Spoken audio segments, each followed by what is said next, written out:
Sampai dengan detik ini tidak ada pembicaraan apakah PDIP mendapatkan kursi atau tidak. Apakah PDIP meminta kursi atau Pak Prabowo menawarkan kursi, itu tidak ada pembicaraan sama sekali. Yang ada adalah rencana pertemuan antara Ibu Megawati dengan Pak Prabowo. Itu yang sedang dibicarakan dan itu yang sedang dipersiapkan. Yang ada itu adalah rencananya pertemuan itu akan diisi dengan makan nasi goreng. Itu yang ada. Jadi maksud saya adalah pembicaraan antara Pak Prabowo dan Ibu Megawati ke depan itu tentu adalah pembicaraan yang levelnya tentu high context. Pembicaraannya tentang bagaimana membangun kesadaran gitu. Elit bahwasannya ke depan 5 tahun ke depan penting kerukunan, penting persatuan dalam konteks ini. Kenapa? Karena Pak Prabowo sejak awal ingin membangun nalar publik, kesadaran bahwasannya 5 tahun ke depan kondisi geopolitik, geostrategis global kita itu sedang tidak baik-baik saja. Artinya rumah kita itu bisa terancam dari luar apabila kemudian di dalam rumah kita tidak solid. Jadi Pak Prabowo sedang membangun kesadaran itu. Karena Pak Prabowo paham betul tantangan yang sedang kita hadapi. Itu berkali-kali disampaikan Pak Prabowo. Tadi Anda bilang belum ada permintaan kursi dan belum ada penawaran kursi. Ya iyalah, belum ada, orang ketemu aja belum gitu kan ya. Tapi kan ini penilaian dari pengamat nih, kira-kira idealnya begitu. Nah tadi terkait dengan konteks yang akan dibicarakan ya sudah pasti keluar kan nggak akan mungkin bahas soal kursi kan, pasti bahasanya kerjasama, persatuan. Nah untuk persatuan ini kita tahu mereka ini PDI Perjuangan dan Pak Prabowo bersama koalisinya kan kemarin rival politik. Sekarang bahasanya memang persatuan, kerjasama itu bisa terbangun tentunya ada dong yang bisa mengakomodir. Saya berikan contoh ya, misalnya Nasdem memutuskan untuk bergabung dengan pemerintahan Pak Prabowo. Sampai dengan detik ini di banyak forum, bahkan memang di belakang forum juga Nasdem tidak minta kursi terkait dengan itu. Kenapa? Karena memang sejak awal yang ingin dibangun oleh Pak Prabowo, kita bicara tentang kepentingan 5 tahun ke depan. Bahkan lebih jauh kita bicara tentang 25 tahun ke depan, 30 tahun ke depan. Karena tadi yang ingin saya ingatkan juga kepada seluruh rakyat Indonesia, 5 tahun ke depan tantangan kita tidak hanya sekedar berhadapan dengan permasalahan domestik kita, tapi yang paling banyak akan mempengaruhi kita itu adalah permasalahan global. Anda perhatikan sekarang Iran, Israel, Lebanon dan sebagainya, Amerika panas dingin dengan China dan sebagainya. Nah, kesadaran itulah yang perlu dibangun Pak Prabowo. Kalau kemudian kita masih menggunakan residu pemilu sebagai alat pecah belah, rasa-rasanya kita akan payah. Baik, Mas Adi Pray, ini kalau kita dengarkan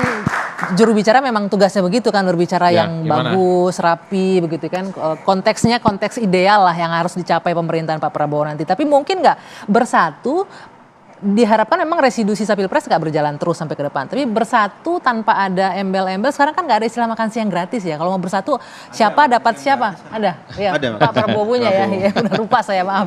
Nah, tapi kalau untuk politik kan nggak ada tuh makan siang gratis. Kalau di politik ya, kalau di rakyat nanti mungkin ada terima 2 tahun lagi katanya. Nah, mungkin nggak begitu bersatu tanpa ada who gets what, when, and how gitu loh.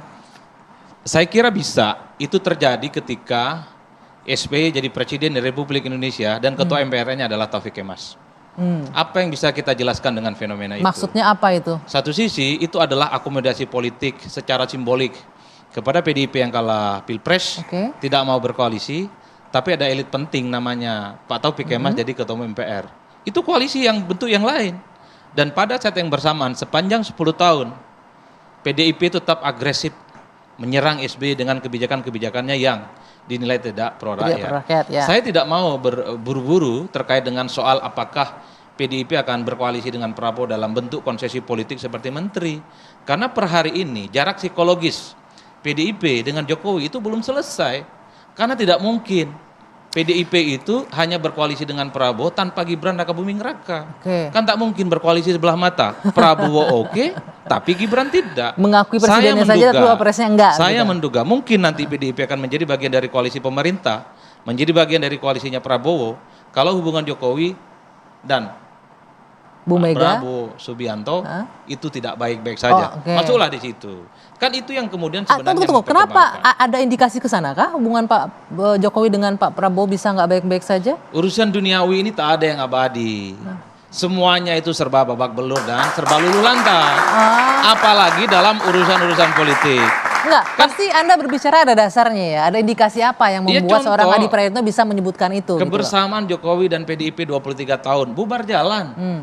Jokowi dan Prabowo menjadi rival 10 tahun, berkongsi. Banyak ketua umum dan elit-elit partai yang berseberangan dengan internal partai. Itu adalah contoh di mana politik itu tidak bisa kita simplifikasi sampai mati dia akan terus berkongsi.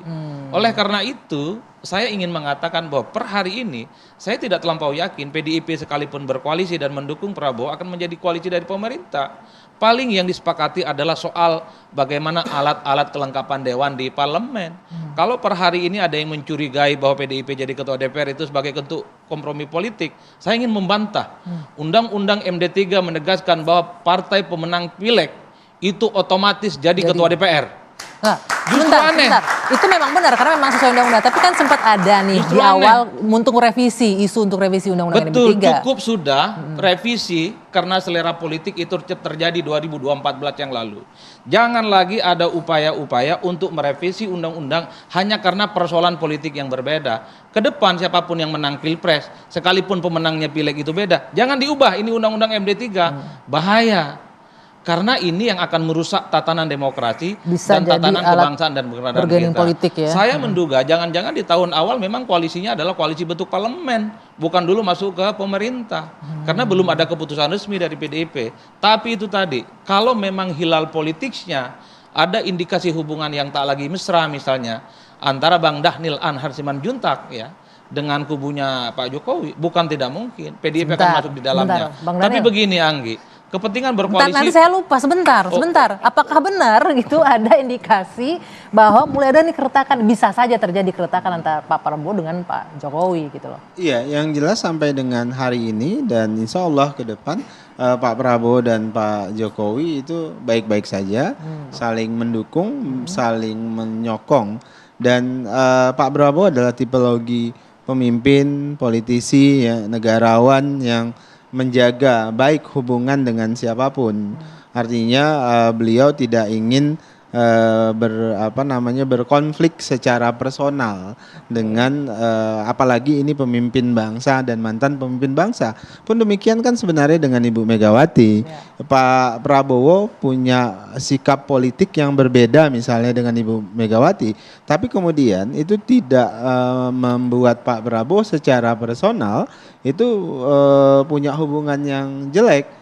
Pak Prabowo selalu bilang no hard feeling kalau terkait dengan hubungan pribadi. Jadi walaupun Pak Hasim bilang 2 tahun lo nggak ketemu sama Bu Mega gitu ya. Oh iya, kan memang memang belum bertemu dengan Ibu Megawati secara fisik kan. Bertemu ngopi begini. Kenapa? Karena ada sikap politik yang berbeda. Tapi bukan berarti kemudian tidak ada komunikasi.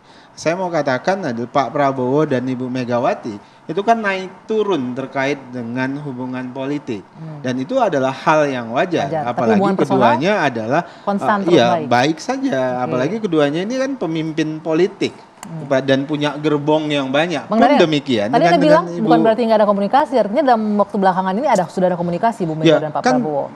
Komunikasi pasti selalu ada ya, bisa melalui misalnya ketua harian Partai Gerindra Pak Dasko dengan Ibu Puan dan seterusnya, melalui Pak Mujani dan sebagainya. Jadi yang jelas Pak Prabowo punya komitmen untuk menjaga hubungan baik dengan seluruh kelompok. Pun demikian apalagi dengan Pak Jokowi yang memang secara langsung pernah saat ini masih menjadi presiden kita dan bosnya Pak Prabowo. Oke. Nah, ini yang juga Mas Adi Praetno bilang juga menarik tadi nih. PDIP kayaknya nggak mungkin kan koalisinya sebelah mata sama presidennya aja. Ada yang menghambat di situ. Ketidakharmonisan hubungan Ibu Mega dengan Pak Jokowi. Itu masih jadi isu nggak tuh di situ? Apapun di itu, bukan itu akan menjadi pertimbangan dasar dari apakah kami akan bergabung. Kalau diminta, tadi kan udah disampaikan, belum ada pembicaraan, belum ada yang minta, belum ada juga yang nyodor-nyodorin diri, kan gitu ya. Artinya kami masih fokus dengan hal-hal tertentu yang saya sudah sampaikan tadi terkait dengan pilkada. Tapi tentunya di PDI Perjuangan kami tidak akan sekerdil itu dalam mengambil keputusan. Pertemuan Presiden Prabowo Subianto dengan Bu Megawati akhir-akhir ini sudah bertemu ya, tetapi tertutup kalau nggak salah ya. Hanya berdua saja maksud saya, hanya mungkin ada pembahasan obrolan-obrolan yang penting lah gitu ya. Dan apakah PDIP masuk dalam koalisi pemerintahan Prabowo Subianto? Ya rasa-rasanya sih belum tentu juga gitu ya, karena kita juga ya butuh posisi lah gitu ya, dan pemerintah saat ini juga sebetulnya ya butuh juga untuk mengawasi ya, menjadi penyeimbang gitulah kurang lebihnya ya, untuk mengingatkan dan lain sebagainya. Tapi rasa-rasanya ya nggak terlalu penting-penting juga sih Prabowo khawatir gitu ya terkait oposisi ini, karena ya saya juga mendengarkan kabar-kabar bahwa PDIP juga ya tegak lurus juga pada pemerintahan ini, dukung juga pemerintahan Prabowo Subianto, ya support juga yang saya dengarkan gitu ya. Dan tadi juga banyak sekali disampaikan oleh Bung Adi Praitno ya, dan ada dari Bung Ciko Hakim, ada dari Bung Dhanil Simajuntak ya, ini juru bicara dari Gerindra nih ya, luar biasa. Dan kalau saya melihat penilaian ini terkait penyampaian dari cuplikan video sebelumnya, kan saya bacakan kepada pemirsa saja ya. Kita tidak terlalu jauh-jauh lah membahas ke sana, karena saya yakin teman-teman juga sudah mendengar dan bahkan sudah memahami.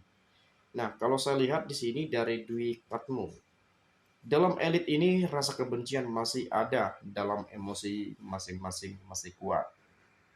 Usut tuntas dan tegakkan konstitusi, hukum, dan keadilan HAM.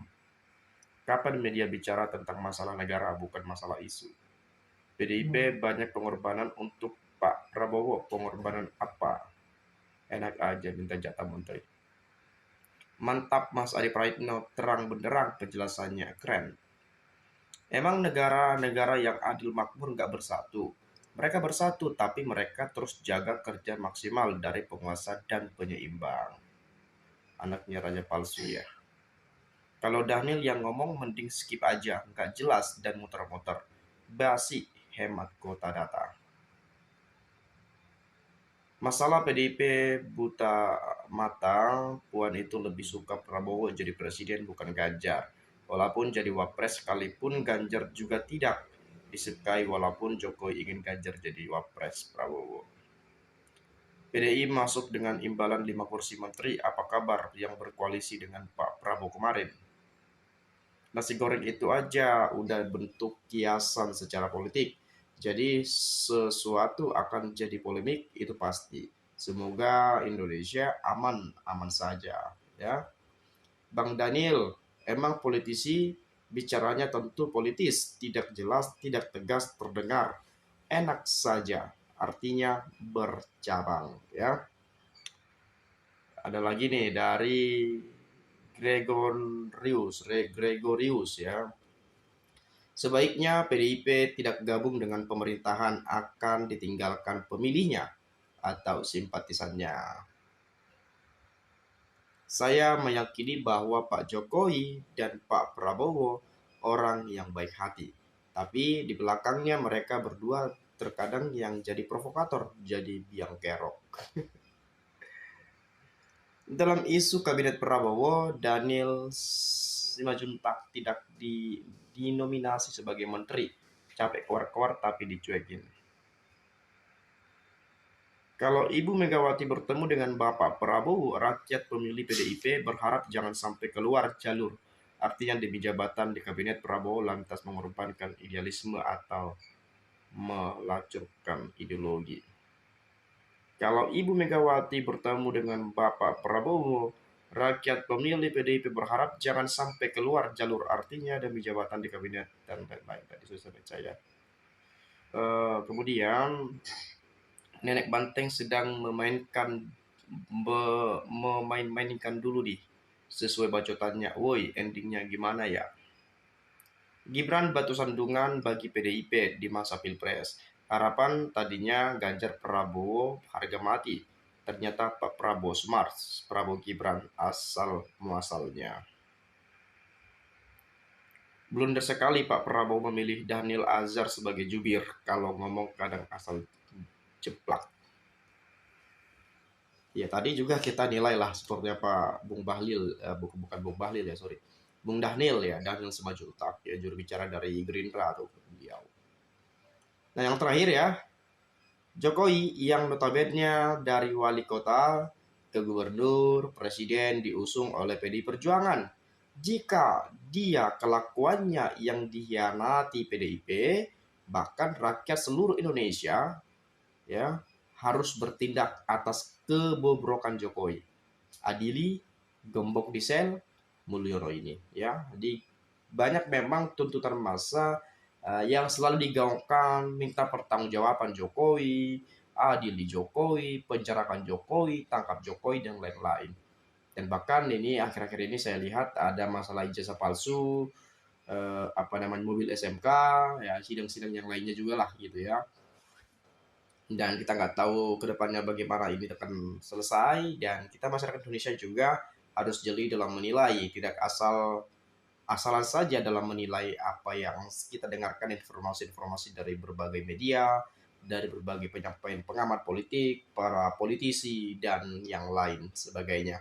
Itu saja mungkin, silakan sampaikan pendapat Anda di video ini ya, agar nanti kita bisa bertukar pikiran lah dalam channel ini, kita bisa sama-sama saling berdiskusi antar satu dengan yang lainnya. Itu saja, sekali lagi terima kasih, saya mengucapkan salam NKRI, harga mati.